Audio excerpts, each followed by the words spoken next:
Hey guys, Lane from LAC Reptiles, and I mentioned on Facebook that I'm making a video feeding these snakes. I'm going to feed a few of these hatchlings. Some of them are eating great. Actually, most of them are eating great. One's eating live, and one hasn't eaten for me yet, which is not too much of a worry yet. I feel very confident in her to start eating. She's been showing signs of being striking and stuff, so maybe in a couple of days she'll get the idea of it. So let's start feeding all these. I'm feeding Frozen Door today. I got this whole package of 10 wrap pups, well, a little bigger than wrap pups. They're about 10 to 15 grams each. I got this package of triple R reptile.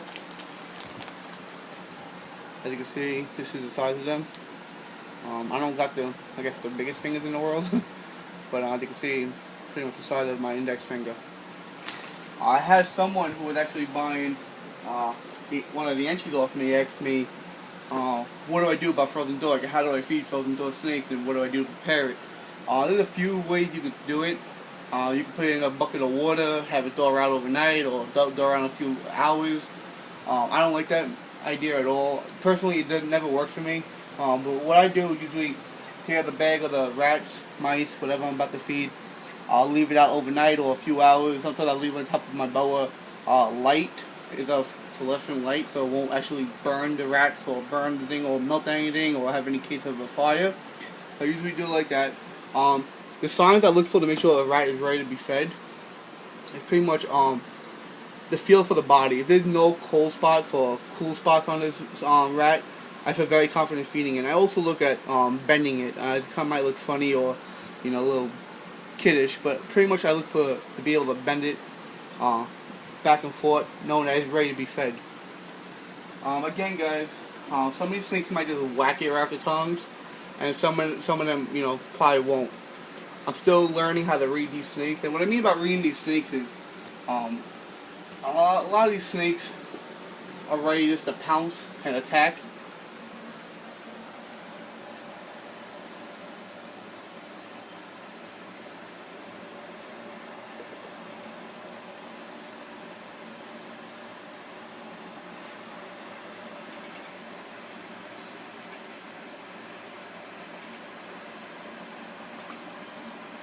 There we go, they have a nice little strike. This is probably the 6th or 7th meal oh my God. That this snake has taken from me. And what I mean about reading snakes, a lot of people think that you just get a bunch of rats, mice, prey, just throw it in the tank, dangle it, they're going to eat it right away. I can go and feed my whole collection and have, little nicks and little issues of feeding sometimes because of picky eaters. Like I have my girlfriend going there, probably have the worst success rate, or anybody going to my collection have the worst success rate. Pretty much, you gotta read the animals, guys. I'm not gonna tell you go in there with Frozen Door item and just dangle it crazy, or whack it across the face. Even though I do that, and I'm not talking about whack it like I'm smacking it, but I will do it until a point where I just like aggravate the snake a little bit, just so it knows like, okay, it's feeding time. It's the snake, the thing is like in his face. You're gonna get it. I also do this a lot too, especially with a lot of these snakes. The only snakes I can actually read, meaning I know they're gonna strike and give me a good feeding response, are these three right here. And the reason why I say that for, because they already had like 4 or 5 meals already. A lot of them already had 2 or 1 meals, and these 3 are striking. A lot of these snakes, I'm actually just leaving the prey in there, and they're just eating it, gobbling it up.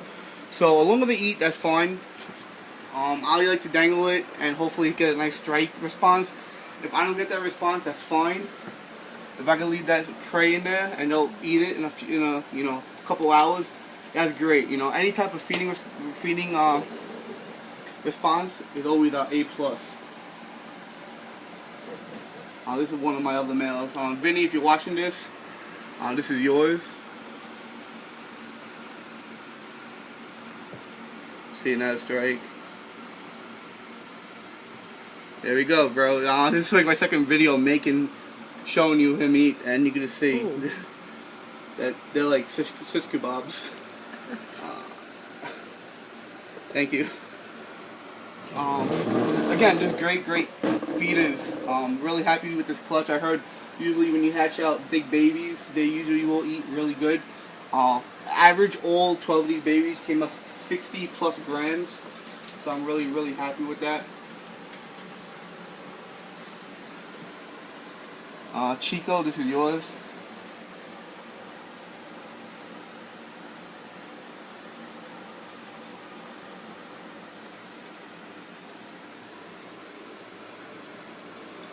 Again, you know, there is the flesh on from the camera, so this snake has never struck for me for the to eat anything, but the snake already had 3 meals.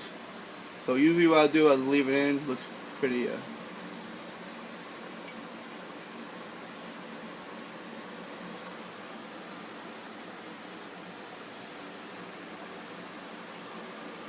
After I see that, all I'm gonna do is leave it in there.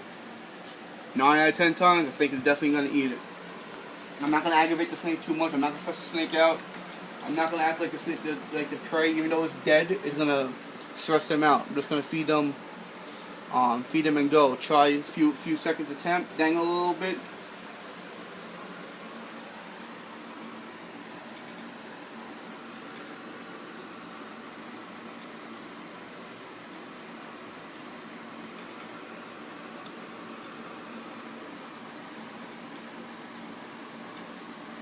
Again, he had the water bowl all pressed up next to him, so it kind of gives us an awkward position to try to feed them. 9 out of 10 times, it's not going to come out the way you want it. So again, just leave it in there. They're going to go after it. They all been eating. They're all eating great. You know, just to give it time. As you can see right here, the snake is going closer to the prey. And I'm pretty sure before the video is over, that food is going to be in that snake's mouth.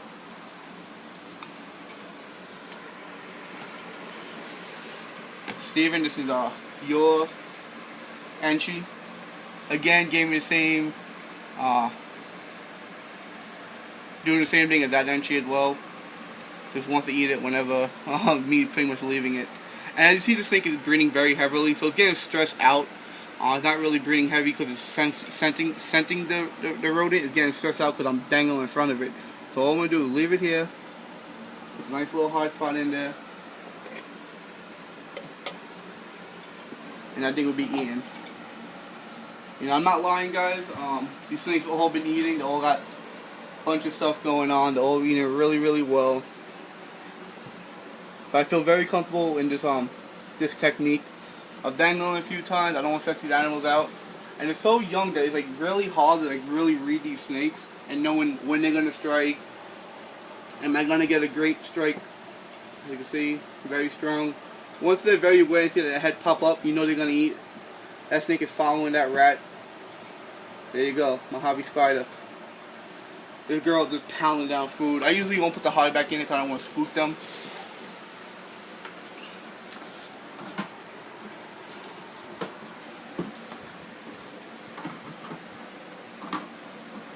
And if you guys ask, do I feel comfortable in selling a snake if a snake eaten a few times but hasn't eaten off the tongues or dangle it? Yeah, I feel very comfortable doing that. I'd rather give a snake to someone that's eating frozen dough anyway. But 9 out of 10 people prefer frozen dough anyway, so I really don't mind. I'm pretty sure they don't want either, just to leave it right in there. Again, this snake had never ate for me off the tongs. This is my pastel Enchi. You know, not going to stress it out too much. I'll leave it in there.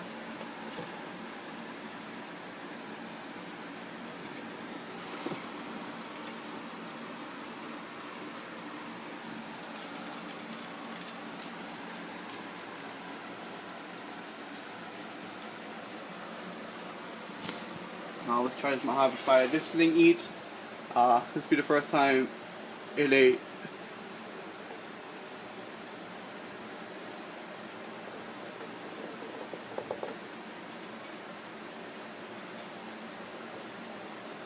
Just gonna leave it in here and hopefully wish her the best. This snake hasn't eaten in maybe about 3 weeks. I'm not too worried quite yet. I try live. It strikes at it 2-3 times. It doesn't have the idea yet how to kill quite yet.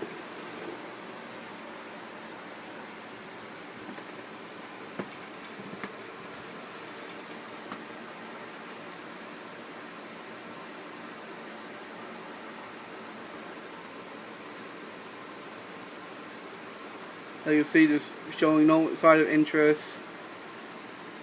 Oh, there we go. This is my green tree python. World first ever pastel green tree python.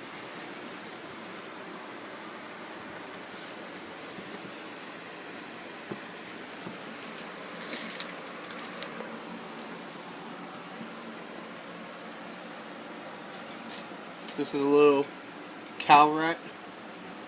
The black and white, pretty cool.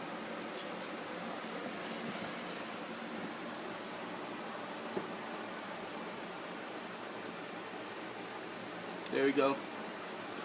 You know, when I said there you go and the snake didn't even wrap around yet, I just could read the reaction and the signs of the snake. I'm pretty sure most of you guys over the years have noticed that as well. When I first started reading, I just dangle it, you know, wish for the best, kind of throw rats in there, wish for the best. But over the years, I really learned how to read these snakes and read their feeding habits. And I've been having some great success with it. I've been having the worst pickiest eaters, the lob ball pythons. The lob ball pythons eating great. I have some really picky eaters, but they're all doing really well. As you can see, guys, this little one is hovering around it. Pretty sure it's gonna pick it up soon. Again, it's probably the flesh and light, which should actually maybe irritate them to not make them eat. But I'll make a video right after this of showing them all gone. Have a good one, guys. Bye. Hey guys, as I mentioned, I'll make a video showing them eating. That's the pastel enchi. That's the pastel. This one is just looking around for its prey. Trust me, this is the second after the video.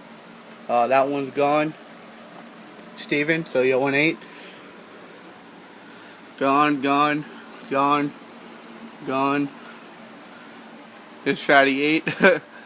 I told you guys, that technique's gonna work 9 out of 10 times. It's been working not only with these hatchlings, but with my bigger snakes as well. The copper python that I have eats like that. The boa, a boa that I had ate like that. I have 3 normal ball python females that eat like that. So another tip, guys, if you guys think aren't eating, just leave it in there. You can see that one's struggling with a dead prey. Pretty funny. So you guys have a good one, and if you guys have any questions or any type of videos you guys want me to make, please comment down below. As always, enjoy the rest of your week. Bye.